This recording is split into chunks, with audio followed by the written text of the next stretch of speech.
марги пурасрори келинчаки 6 моҳа Наргиз Юнусова аз деҳаи артучи шаҳри Панҷакент тамоми ҷумҳуриро ба по хезонд. Зеро хешу ақрабои ин арӯсаки ормонӣ дар марги ӯ аҳли хонаводаи шавҳарашро гунаҳгор карда бар он ақидаанд, ки Наргизро хуштоманд ва хоҳаршӯяш аввал кушта, сипас ба дор овехтаанд. пас аз ин ҳодиса ба сари аҳли ин хонадон боз як мусибати дигар омада, дар рӯзи чили Наргизи ноком хешу табори хуштоманаш Гулбарг Оқилова ба сари апаи Наргиз Сайёра бо таяқ зада ӯро маҷрӯҳ кардаанд. ба ҷавобгарӣ кашида нашудани гунаҳгорони марги Наргиз ва сар задани фоҷиаи навбатии пайвандони ин арӯсаки ормониро маҷбур кардааст, ки роҳи дарозеро тай намуда меҳмони сомонаи оилати ҷӣ гарданд. биёед беҳтараш дарди дили эшонро аз забони худашон бишнавем.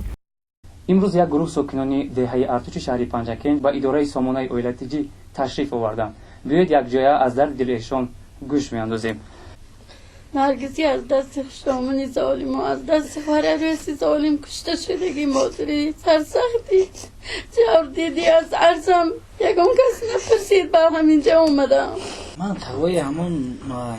نرگس قورمرگ می حادثی واقعه شد گذشت ما پسی سر کردیم ما فکر کردیم که قانون هست قاعده هست حکومت داریم ناظر منطقوی داریم پروکورور داریم و ها کذا دادستان همیشه پیش نظر گرفته گوش کردیم تا این چقدر طاقت کردیم طاقت ما همه خیلی طاق شده رفت که من امروز با یک فاجعه دیگه به سر اومد با خواهری همون دختری قورمرگ من زدن خویشاوندانی همین وای گلبر عقیلوا قاتل وحشیانه زده کشتن با اینش من زدن بر نسبت یک هفته باز حالم نغز به هوش ناومده ایستاده است. ما نمیدونیم که دو ما کی بگوییم. چی گونه سر زد از ماجرای دو نفر زن؟ ما چیل داشتیم همون رس رابا فرامده کلنی خالی همه آدم کش فرامده دختری من دشنام میتید گشته با بعد اون دشنام دادنش دختر میکوبد میزند پیشاناش خونی میکند از سبب همینه که نرگس کشتن هیچ که به عرض دادمون نرسید با خواستم من این دخترم هم قریب کشته بودم بیهوش من 8 روز بازار در دورنی برنیسی 5 کار خواب رفته است هیچ که عرض ما به نمیپرسه. کی اونها رو دیده است وقتی که با هم مناقشه میکنن؟ من این تقاش دیدگی من این اما کاش دیدگی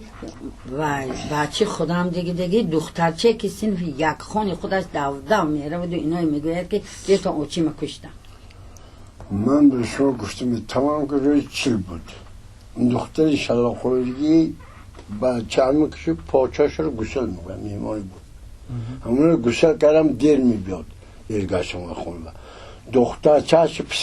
دولوش شوی همون دختری شلاخوری های کرد که رفت می آچه کجا رفت اومد چه رزد که آشم رازی کشتن در اون نما باید بچه دادری من رفت که زنگی تیم جنگوتی رفت زنگ کاورم رخم دو کسی ریزم یه من خونه نشب شدیم.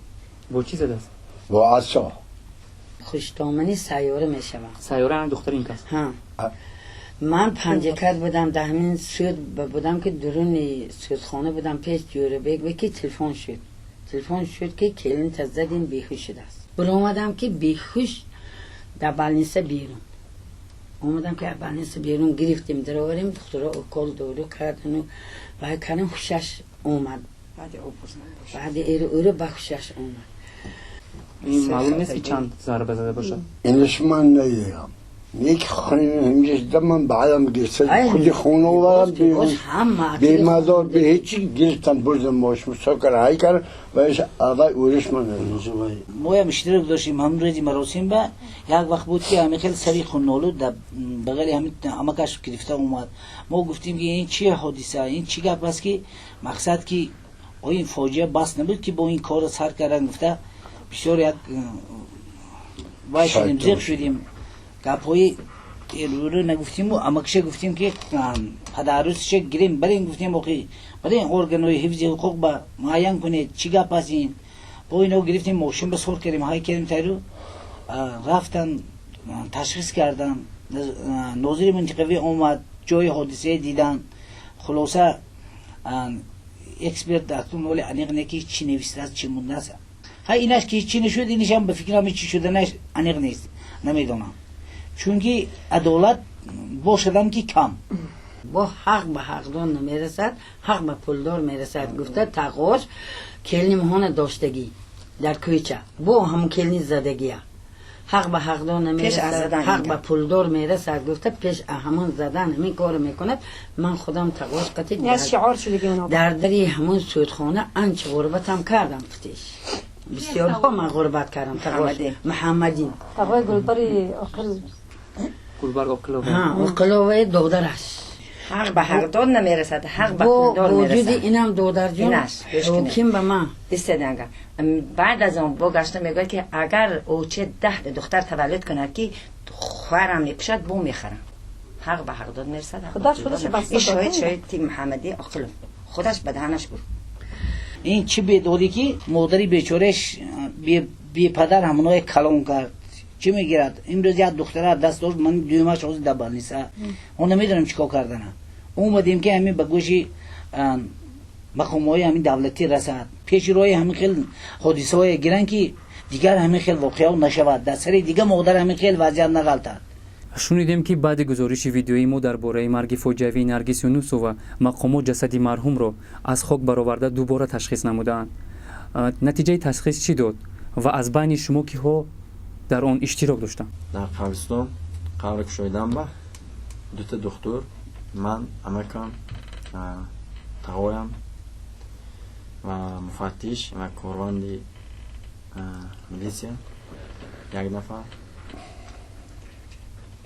قبر کشیدیم برآوردیم پیش از وای من گفته بودم که اگر که در روی وجدان عدالت قانون گفتم اگر حقیقت گویتون میکشیم نباشه نگفتم مالی گفتن خیر خلاصه رفتیم قبر کشیدیم برآوردیم پای ضربه دیدم استادان من سوال دادم که بینید گفتم ده خلاصه ما کرده استادان طرفی پناهگوش چپ درونش استادان کبودگشتگی بود من گفتم دکتر دیدید گفتم کبودگشتگی ها گفتم و حتی دندانای شکستگی دو تا دندان پیش شکستگی برحالا دندانای سوال دادن شکستگی بود ولی بود اسپرتیزی خوجان ننوشته بودم و قبرغه شکستگی حتی طرف چپ 3 دانه گفتن و کردن نه که یگان تین در جواب اومدگی نیست که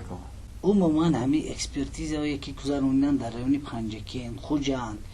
مرکزی همین اکسپرتی همین دوشنبه ما یگان روزی نیستیم چون که چیزی که یگان بند نیست یگان دور نیست چیزی که حتما کشته آورده پرتفتگی ما حاضر که سوال کنیم که اگر تو شاهد یافته دیگه که اینه کشته پرستگی ما اگر وی دونیم شاهدش باشد اگر چی در کار سلیدرسی چی در کار پرکرور چی در کار قانون گذار مقصد اساسی ما همین که من همین برنامه با آمدن ما همین که شاید که همین سخنهای مایه راه برای دولت یکون میفهمیدگی در بدنش خون عوریت داشتگی خلق ملت نگاه میداشتگی باشد و همین چیز به یک مسئله با بیاین